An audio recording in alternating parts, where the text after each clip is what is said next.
Okay. So here I've got an article by Charles Masilela. Um, this article was recommended by Ubutsviwe on the group, and I kind of like felt the need to read it for those who may not have access to it, yabo, or for those who may be like interested, whatever. The title is Black CEOs. Great. Where is black sovereignty? Like black CEOs, okay? That is great, but where is black sovereignty? By Charles Masilela.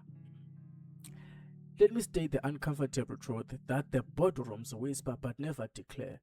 We have black CEOs, we do not have black economic sovereignty. And the difference between these two realities is the difference between managing a plantation and owning the land. We are the conductors without a baton. We need to rewrite the circuit board of this economy. Walk with me through the paradox of the black leadership landscape. The governor, CEO, of the South African Reserve Bank and the head of Prudential Authority are black. The CEOs of Absa Group, First Rand, Standard Bank Group, Investec, African Bank, and the chairman of these banks is black. Nedbank, that extends to the head of regulatory bodies like FSCA South Africa, FIC, etc. We are sitting in the cockpit, our hands are on the yoke. The flight is smooth, the turbulence managed, the shareholder returns are exceptional. By any metric of operational efficiency, we deliver with a world-class distinction.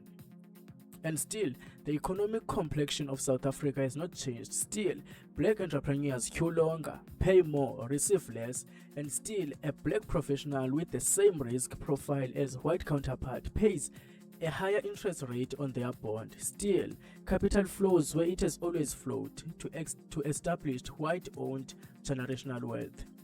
The question that haunts the silence of the executive washroom is this: where is black sovereignty? So, I ask you, I ask us, with love, with frustration, with the urgency of now, what are we actually building? Because if the answer is our careers, we have failed. If the answer is our institutions, we have merely administered. If the answer is our people's economic sovereignty, we have just begun. The broader bond lesson: sovereignty is structural, it's not symbolic. Let me take you back to the masterclass in economic engineering. The Afrikaner broader bond understood something we have forgotten. Titles without capital allocations are costumes, not power. When Afrikaner nationalists sought to lift their people from the economic margins after the Anglo-Boer War, they didn't celebrate the first Afrikaner bank teller, they didn't photograph the first Afrikaner middle manager and declare victory. They built Sanlam in 1918 to pull Afrikaner capital. The Foxcars, what became Absa Group, to deploy the capital to Afrikaner entrepreneurs. Afrikaner controlled insurance companies, investment trusts, and industrial corporations. Then, like we do, understand the credit is the oxygen of capitalism. Control credit and you control who breeds. They didn't ask for permission, they didn't ask for inclusion. They built parallel institutions that eventually became mainstream because they were structurally sovereign. The broader bond didn't place Afrikaners in existing English banks and celebrate representation. They built their own banks, they controlled their own capital. They decided collectively that no Afrikaner with a valuable business will be denied funding because they control the funding. That is sovereignty. That is not what we have built. They had the titles, the voltage, but they knew they needed the current, the flow of capital. They used the state pension funds, the land banks, and the commercial banks to deliberately and methodically fund Afrikaner entrepreneurs. They understood that economic velocity, the speed at which money moves through a community, was more important than individual balance sheet. Today, we have the titles, we have the voltage, but the current is being routed through the old resistors. Let's be specific, because generalities are the enemy of progress. In the banking sector, we see the paradox in high definition: the titled but powerless CEO. We sit in chairs that were unthinkable 30 years ago. We manage to balance sheets larger than the GDP of some countries. We approve budgets, sign off strategies, and deliver results that make London Stellenbosch not approvingly. Not to build a black industrial class in Soweto, Mamelodi, Lusikisiki, or Gasemola, but do we control the credit frameworks? Do we determine capital allocation to black industrialists? Do we wield the pen that decides which entrepreneur lives and which dies? The honest answer for most is no. We manage systems designed by others for others. We optimize algorithms built on data that exclude our people. We preside our credit scoring models that were calibrated when our parents couldn't even vote. Even when black entrepreneur, brilliant, qualified, ready walks into our bank, the system says high risk, insufficient history, declined. We sign the letter, we collect our bonus, we attend the transformation committee meeting the next quarter, and in corridors with white colleagues talk about how bad BEE is, just to please them. This is not leadership, this is administration of someone's empire. Because we are managing the physics of finance, but we are not questioning the chemistry. We are brilliant chemists mixing the same old compounds, expecting a different result. We are afraid to break the beaker, audacious leader who are intentional about disrupting the status quo, understand the difference. Physics is the rule of the game. It is the force of capital markets, but chemistry is the reaction. If you mix hydrochloric acid with a base, you get neutralization. If you mix a black CEO with a legacy credit framework designed in 1975, you get no reaction. You get a status quo. The reluctance to redirect capital, the false ceiling, titles versus capital allocation. Black CEOs manage to procurement budgets of billions, oversee enterprise, develop funds. We approve lending mandates that shape entire industries. Where does the capital go? To the same suppliers? To the same service providers? To the same established players who have been doing business with these banks for decades, generations in some cases. We celebrate a black industrialist program that allocates 50 million while approving 50 billion in routine lending to white-owned businesses without a second thought. This is not transformation. This is performative charity. While structural apartheid continues, we are managing the velocity of money for the existing economy, but we are not changing its vector. What sovereignty looks like. Sovereignty is a black CEO who rewrites the credit algorithm so that a generation of excluded black professionals is assessed on potential, not history. Sovereignty is a black chairman who insists that every major supplier to the bank must have black equity partners, real partners, not fronts.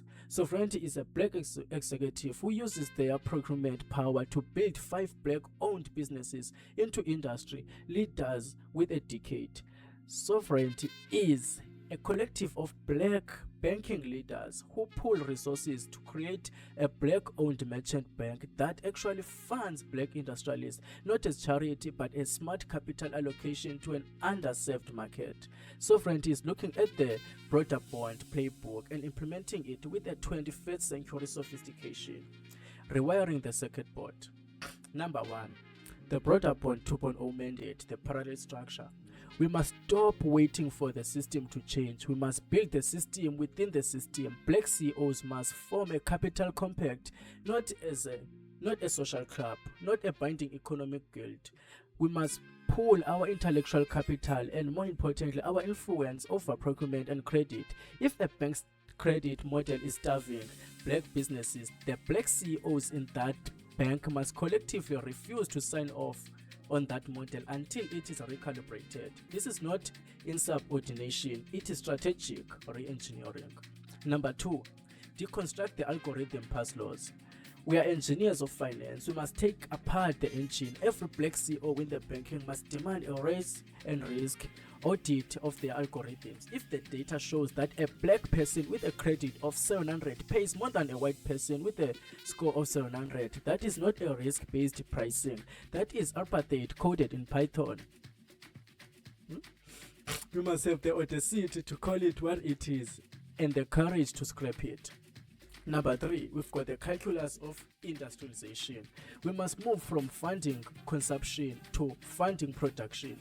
The Black CEO must wield their power to create black industries. We must look for a township sponsorship not as credit risk but as potential franchise owner.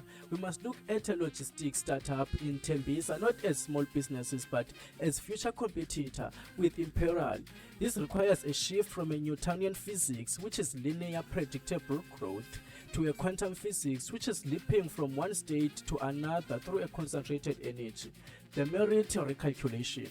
To my fellow black executives, stop hiring people who look like the old guard and start hiring people who think like the new guard. Stop using cultural fit as a euphemism for comfort. If you are afraid they won't perform, then mentor them. If you are afraid they will embarrass you, then protect them. That is what leadership is. It is not a solo performance, it is not a symphony. And right now, the symphony is missing the brass section. Conclusion, the sovereignty imperatives. We have the titles, we have talent, we have track record, but the economy remains an alloy that was melted in finance. We were not allowed to enter. It is strong, but it is not ours. The time for the great black CEO is over. The era of black sovereign must begin. Sovereignty is not racism, it is responsibility. It is the understanding that you cannot fix a machine by only polishing its exterior. We have to rewrite the circuit board. The question is no longer whether we can manage. The question is whether we have the audacity to own. Let us be generation that stop asking for a better seat at the table and start building a better table. A table where capital flows like a mighty river, irrigating the entire valley, not just vineyards of the few. Your audacity matters. Damn! Fuck!